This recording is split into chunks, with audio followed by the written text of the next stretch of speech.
लोकसभा जागा वाटपावरून शिवसेना भाजपमध्ये सध्या शीतयुद्ध सुरू असल्याचे आपणास पाहायला मिळत आहे। यावरून शिवसेना शिंदे गटाचे नेते रामदास कदम यांनी भाजपवर टीका करत केसाने गळा कापू नका, विश्वासघात करू नका अशा शब्दात भाजप नेत्यांना सुनावले। त्यांच्या टीकेला भाजप नेते तथा उपमुख्यमंत्री देवेंद्र फडणवीस यांनी प्रत्युत्तर दिले आहे।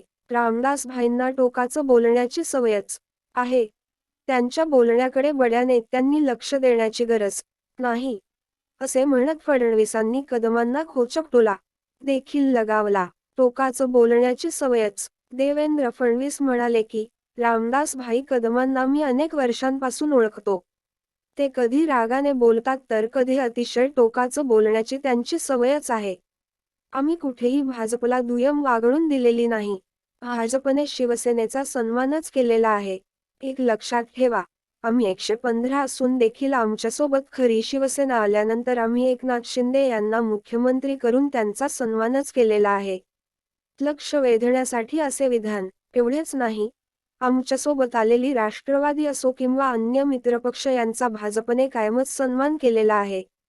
त्यामुळे रामदास भाई यांनी केलेल्या विधानांकडे आमच्यासारख्या मोठ्या लोकांनी व समजदार लोकांनी याकडे दुर्लक्ष केले।